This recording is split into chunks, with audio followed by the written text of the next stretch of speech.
घर का कोई भी सदस्य विदेशी शुरू कर, इसके बाद में हमें फोटो देते हैं उनका, हम उपाय कर देते हैं।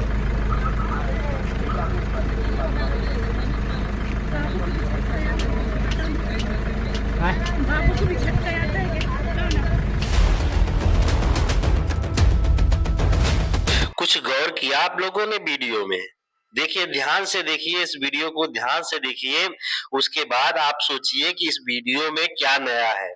जी हाँ, इस वीडियो को मैं जब देखा और जब उस समय मैं वहां पे मौजूद था, तो मुझे भी देख के ये यकीन नहीं हुआ कि हिंदू तो छोड़िए, दूसरे धर्म के, दूसरे पंथ के लोगों का भी विश्वास अब बागेश्वर धाम में जो है लग रहा है। बागेश्वर धाम में सबका विश्वास अभी धीरे धीरे हो रहा है। शायद आप लोग को नहीं समझ में आ रहा होगा कि मैं अभी क्या बोलना चाह रहा हूं और क्या मैं अनाप शनाप अभी बोल रहा हूं। तो आप सभी को मैं पूरी जो है सच्चाई बताऊंगी इस सॉरी सच्चाई बताऊंगा। इस वीडियो को पूरा आप लोग देखिएगा, लास्ट तक देखिएगा, पूरा सच्चाई, एक एक सच्चाई मैं बताऊंगा कि इस वीडियो की सच्चाई क्या है। आप लोग तो नॉर्मल देख रहे होंगे, आपको ये समझ में आ रहा होगा कि एक गाड़ी जैसा कुछ दिख रहा है, उसमें बागेश्वर धाम सरकार है और किसी से बात कर रहे हैं। आप सभी को यही समझ में आ रहा होगा, पर मैं आपको बता दूं कि ये गाड़ी जो है वो गाड़ी नॉर्मल गाड़ी नहीं है। तो मैं इसीलिए आप सभी को बोल रहा हूं, संपूर्ण डिटेल में बताऊंगा कि ये वीडियो कब की है, ये क्या मामला है और ये गाड़ी कब आई थी, ये गाड़ी कौन सी है और ये इसके चारों लोग जो बागेश्वर धाम सरकार है उनके चारों ओर लोग क्यों खड़े हुए, तो सभी जानकारी एक एक करके जानकारी दूंगा। तो आप सबसे रिक्वेस्ट है, चैनल पे बने रहे, लास्ट तक देखिएगा, तभी आपको समझ में आएगा कि मैं कहना क्या चाह रहा हूं। और सबसे बड़ा और सबसे इंपॉर्टेंट बात मैं कहना क्या चाह रहा हूं और कहने से ज्यादा आप लोग को दिखाता हूं। बागेश्वर धाम सरकार के ऊपर जहां उनका सर है, उसके ऊपर जो गाड़ी है और गाड़ी के ऊपर मैं कोड कर देता हूं, लिखा हुआ है अल्लाह। आप लोग देखिए, लिखा हुआ है ना हिंदी में अल्लाह, मैं इसको कोट कर देता हूं रेड कलर से। आप लोग देखिए, अल्लाह लिखा हुआ है, ये हिंदी में लिखा हुआ है। अब आपको कुछ समझ में आ रहा है? नहीं समझ में आ रहा है तो और मैं समझा के बताता हूं कि ये जो गाड़ी है ये नॉर्मल गाड़ी नहीं है, ये एम्बुलेंस है। एक गंभीर मरीज आई है, गंभीर मरीज आई है। अब गंभीर मरीज कह सकते हैं या कह सकते हैं कि शरीर में आधा जान है और आधा नहीं है, इसलिए क्योंकि वो पूर्ण रूप से अस्वस्थ है जो आया हुआ है अभी बागेश्वर धाम में। जी हाँ, ये वीडियो 2 दिन पहले की है और बागेश्वर धाम सरकार में ये एम्बुलेंस आई थी। और अभी बागेश्वर धाम में आप सभी को पता है कन्या विवाह महोत्सव चल रहा है, उसी महोत्सव के दौरान जो है ये एम्बुलेंस आई थी और ये एम्बुलेंस मुस्लिम की है और ऊपर लिखा भी है अल्लाह। भाई साहब, हिंदू की एम्बुलेंस में कोई अल्लाह नहीं लिखेगा, इसलिए मैं बता रहा हूं। और ये जो गाड़ी आई है ये छतरपुर के एक जो है हॉस्पिटल से आई है जो मुस्लिम संचालित करता है। जी हाँ, पूरी कहानी आप सभी को बताऊंगा कि क्या मामला है।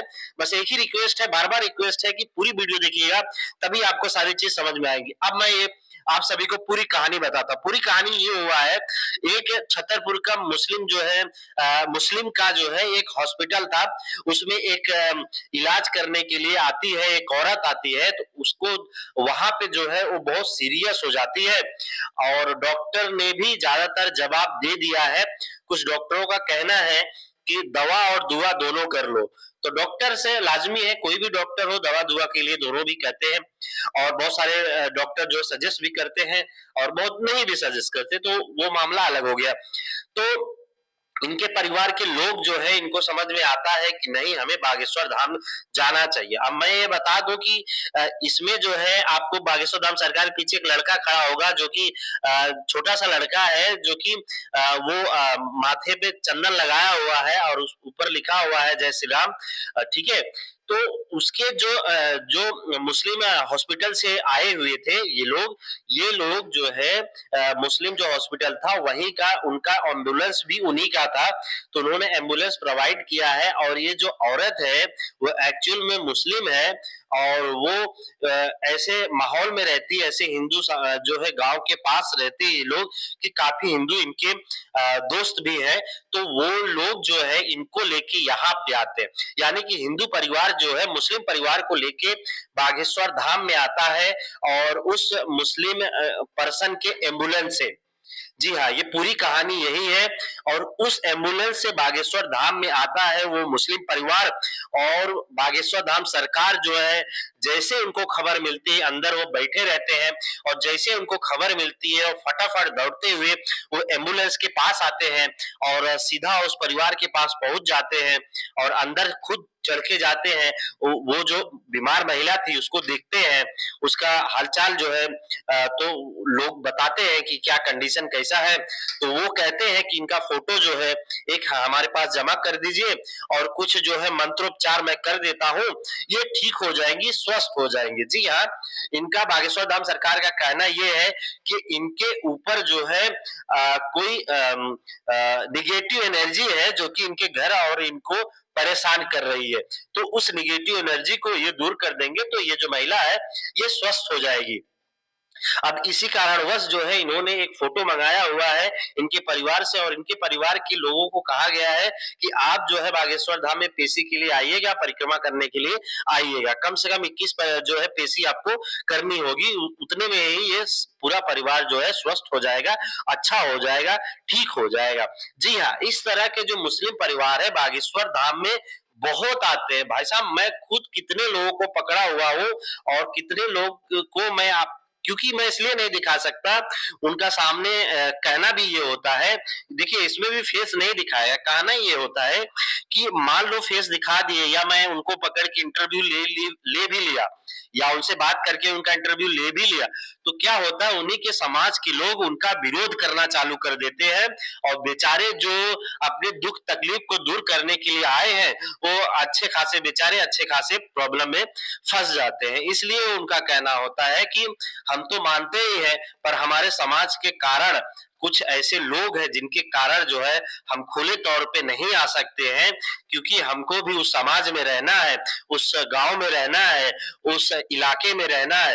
अगर हम ऐसा नहीं करेंगे तो आपकी वीडियो कहीं ना कहीं वायरल होगी और लोग देखेंगे तो ये बात वहां तक भी पहुंचेगी, लोग देखेंगे तो वो फिर हम बहुत ज्यादा हमारे और हमारे परिवार के लिए नुकसानदायक हो सकता है। तो इसलिए जो है बहुत सारे ऐसे, मैं बताऊं अलीगढ़ के कई मुसलमान आए हुए थे, मैं सामने से वो जब आए बागेश्वर धाम में तो उनको कुछ पता नहीं था, वो मंदिर दर्शन करके लौट रहे थे तो वो सब नारियल लेके आए थे, कम से कम 4 से 5 लोग थे, नारियल लेके आए थे और उनको समझ में नहीं आ रहा था कि कैसे क्या क्या करना होता है। इसी बीच में दर्शन करके बाहर निकल रहा था, तो मेरी आदत है अगर कोई जिज्ञासा के वश इधर उधर देख रहा हो, उसको समझ में नहीं आता तो मुझे समझ में आ जाता है कि कोई भी किसी को भी समझ में आ जाता है कि इनको कुछ चाहिए होगा या कुछ ये ढूंढ रहे हैं। तो मैंने ऐसे जिज्ञासा बस पूछ लिया कि भाई साहब आप कुछ ढूंढ रहे हैं क्या या कहीं जाना है, तो मैं आपको बता देता हूँ कहाँ जाना है। तो उन्होंने, एक लड़का आया उसमें से बोलने लगा कि नहीं भाई साहब मुझे जो है ये नारियल वगैरह कैसे बांधना है, ये जो मुझे कुछ आइडिया नहीं है, तो आप मुझे बता देंगे। तो मैं बोला जरूर, क्यों नहीं बता देंगे।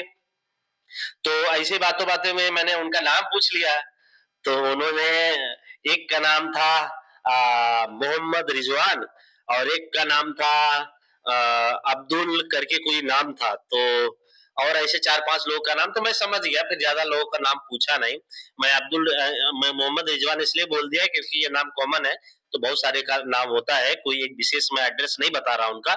उन्होंने बताया मैं फला जगह से आया हूँ और एक्चुअल में मैं मुस्लिम हूँ और मुझे कुछ आइडिया नहीं है कैसे कैसे करना है। तो मैं बोला प्रॉब्लम क्या है आपको, तो उनको शायद उनके परिवार में जो है कुछ को प्रेत बाधा का समस्या था और कुछ को बहुत तकलीफ थी, जो है बीमारी वगैरह बहुत होती थी, तो हमने उनके हिसाब से नारियल जो है बंधवा दिया, कुछ को काले कलर के कपड़े में बनवाया और कुछ को लाल कलर के कपड़े में जो है बनवा के, जैसे विधिवत पूजा होती है उस तरह से उन्होंने विधिवत पूजा किया। डर बस उन्होंने टोपी नहीं लगाया था। मैं बोला डरिए मत, कोई दिक्कत नहीं, आप मंदिर आए हैं, अपना आप टोपी लगाना है तो लगाइए, नहीं लगाना है तो नहीं लगाइए, कोई दिक्कत नहीं है। यहाँ आप जैसे लोग नहीं रहते, यहाँ पे सब भी लोग रहते हैं, आप टेंशन मत लीजिए। उन्होंने बैठ के हनुमान चालीसा का पाठ किया प्रॉपर ढंग से। अच्छा, मेरे मन में ये भी आया कहीं ये लोग तो साजिश तो नहीं करने आए हैं, पर जो आदमी मंदिर से होके आ गया हो दर्शन करके, वो कहीं ना कहीं साजिश नहीं कर रहा होगा, क्योंकि कोई भी आएगा, अगर साजिश करने वाला आएगा तो धीरेन्द्र की शास्त्री को ढूंढेगा, ना कि मंदिर में जाएगा। तो यही बात मेरे विचार में आया, और उन्होंने, वो लोग सच्चे थे, ऐसी बात नहीं है। तो उन्होंने अपना हनुमान चालीसा वगैरह का पाठ किया, उसके बाद जैसे मैंने दिया वगैरह बोला था वैसे दिया धूप बत्ती उन्होंने जलाया, प्रॉपर पूजा किया, उसके बाद फिर उन्होंने धन्यवाद किया हमारा, और फिर वो वहां से चले गए। बोले हम ज्यादा देर यहाँ रुकेंगे नहीं, क्योंकि बहुत सारे हमारे गांव समाज के लोग आते हैं, कोई देख लेगा तो थोड़ी सी दिक्कत हो जाएगी। मैं बोला कोई बात नहीं, आप लोग जाइए। और वो आज भी पेशी करने आते हैं, ये बहुत दिन की बात नहीं है, ये पिछले 3 महीने पहले की बात है। तो ऐसे बहुत मुस्लिम समाज के लोग यहाँ आते हैं। बाकी कैसा लगा कमेंट